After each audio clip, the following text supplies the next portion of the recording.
Mummy जी, काश हर माँ बेटी बहू को एक चश्मे से देखे तो किसी की आंख नम न हो। रागिनी की आंसू छलक आए ये कहते हुए कि माँ जी, कई बार सभी औरतों के दर्द एक जैसे नहीं होते तो आंसू एक जैसे कैसे हो सकते हैं। कहने को हम सभी औरतें एक जैसी होती हैं, पर सबके साथ परिस्थितियाँ एक जैसी कहाँ होती। अपनी बेटी का दर्द तो औरत समझ लेती है, पर वही बहू के दर्द को समझने में बहुत देर लगा देती है। रागिनी अपनी सास ललिता जी से कहती है। ललिता जी बोली, ऐसा नहीं है बहू, हर बहू भी एक जैसी नहीं होती है। अब मुझे और मेरी बेटी को ही ले लो, कितनी भी मुश्किल हो जाए पर अपने ससुराल में टिकी रहती है। वो मुझसे वहाँ की शिकायत नहीं करती, बल्कि परिस्थितियों पर राय मांगती है। तुमने मुझे कभी अपने ससुर जी के साथ लड़ते हुए देखा, पर तुम तो कि आए दिन प्रवीण के साथ झगड़ती हो। रागिनी बोली, मम्मी जी, अगर दीदी आपको वहाँ की खबर नहीं देती तो आप किस बात पर उन्हें राय देती हैं, और अपनी बेटी की परेशानियों को आप समझ सकती हैं तो मैं भी तो एक औरत हूँ, मेरी परेशानियों को आप क्यों नहीं समझ पाती हैं।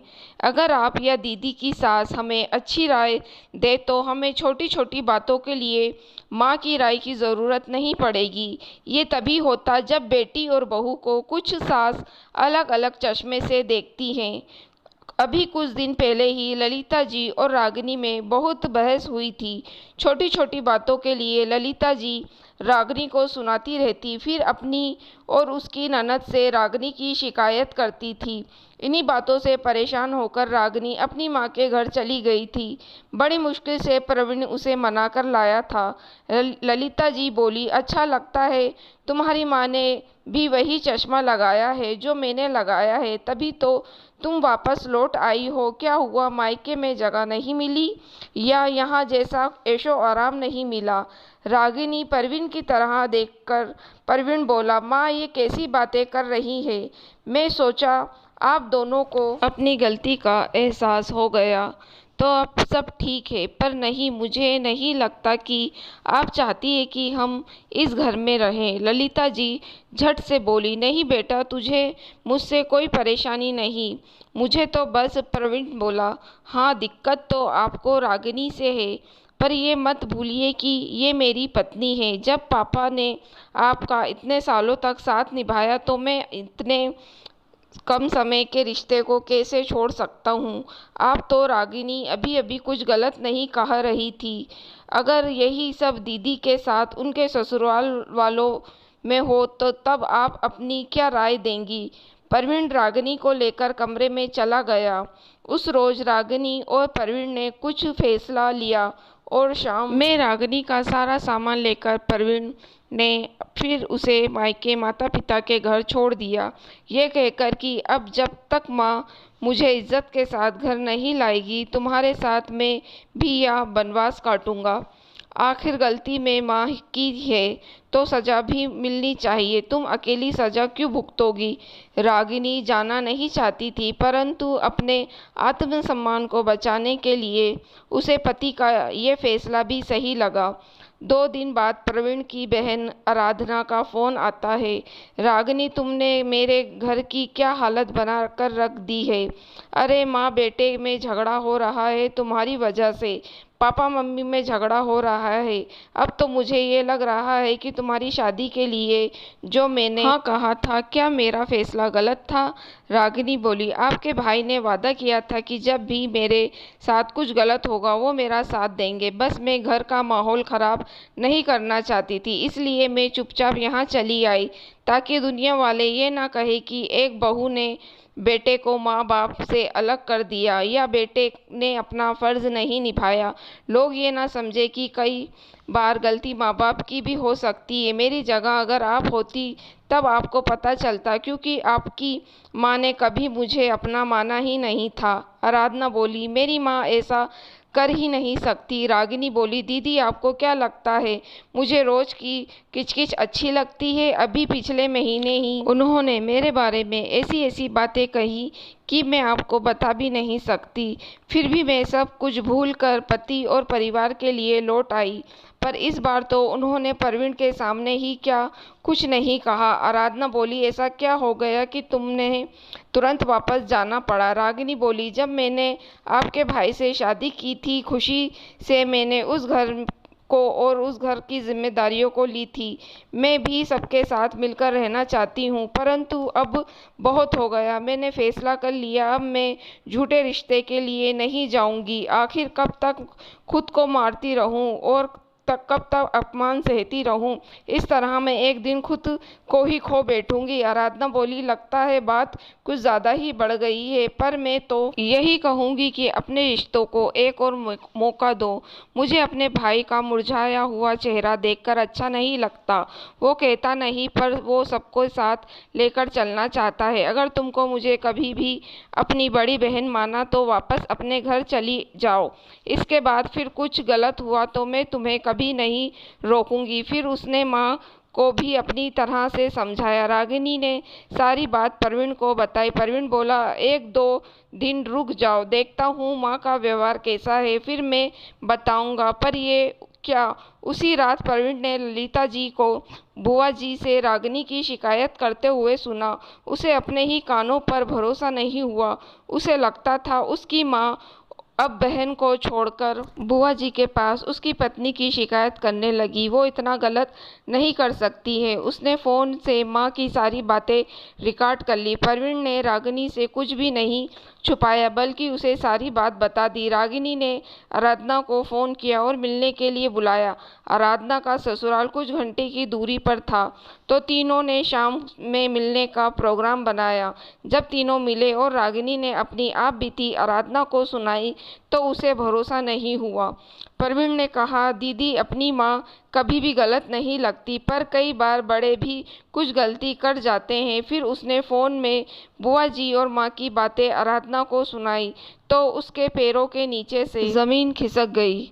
परवीन बोला, पहले मैं भी इसकी बातों पर विश्वास नहीं करता था, क्योंकि मेरे सामने माँ हमेशा इससे अच्छे से पेश आती थी। न जाने मेरे जाने के बाद इन दोनों के बीच में क्या होता था।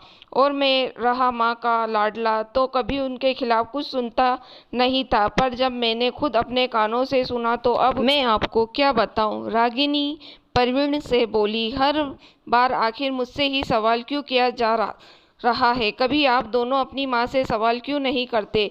प्रवीण पिछली बार अपनी बात मनाकर वहाँ से चली गई थी, फिर आपने देखा ही क्या हुआ। इस बार मम्मी जी ने दीदी की बात भी गलत साबित कर दी। काश कि दीदी के जैसा विश्वास हो मुझ पर हो जताती, तो हमारे रिश्ते का ऐसा अंजाम ना होता। मैंने फैसला कर लिया है, अब उस घर में नहीं रह सकती। आराधना कुछ कहती उससे पहले ही रागिनी बोली, दीदी, मैं नौकरी भले ही करती हूँ, पर कभी भी घर के काम में कामचोरी नहीं करती थी। हर संभव कोशिश करती थी जितना मम्मी जी को आराम दे सकूं, पर उन्होंने हमेशा मेरी मुश्किल बढ़ाई। यहाँ तक कि कई बार वो मेरे लिए अपमानजनक शब्दों का इस्तेमाल करती थी। अगर वो मुझसे अपना समझती तो ये सब कुछ नहीं करती। उम्मीद करती हूँ आप मेरी परेशानियों को समझेंगी। इतना कहकर रागिनी अकेले वापस अपने मायके चली गई। घर आकर प्रवीण ने अपने पिता के सामने सारी बात बताई। ललिता जी ने रागिनी के लिए उल्टे पुल्टे शब्दों का इस्तेमाल किया, जिसे सुनकर प्रवीण बहुत गुस्सा हुआ। ललिता जी अब अपनी सफाई देने लगी तो प्रवीण बोला, मैं हाथ जोड़कर आपसे विनती करता हूँ, मेरे मन में आपकी जो छवि है उसे आप धुंधली मत कीजिए। मैं कुछ कहकर आपका अपमान नहीं करना चाहता। आपने मुझे इस लायक भी नहीं छोड़ा कि मैं अपनी पत्नी के सामने कुछ कह सकूं। इधर रागिनी के माता पिता ने बेटी दामाद के मामले में दखल अंदाजी नहीं की, बल्कि दोनों को खुद निर्णय लेने के लिए कहा। बस वो अपनी बेटी के साथ खड़े रहे। प्रवीण ने जब अपनी माँ और बुआ की बातें अपने पिता किशोर बाबू को सुनाई, तो वो हैरान हो गए। वही ललिता जी बोलती बंद हो गई, पर अकड़ उनकी कम नहीं हुई थी। वो उस बात को स्वीकार नहीं कर रही थी।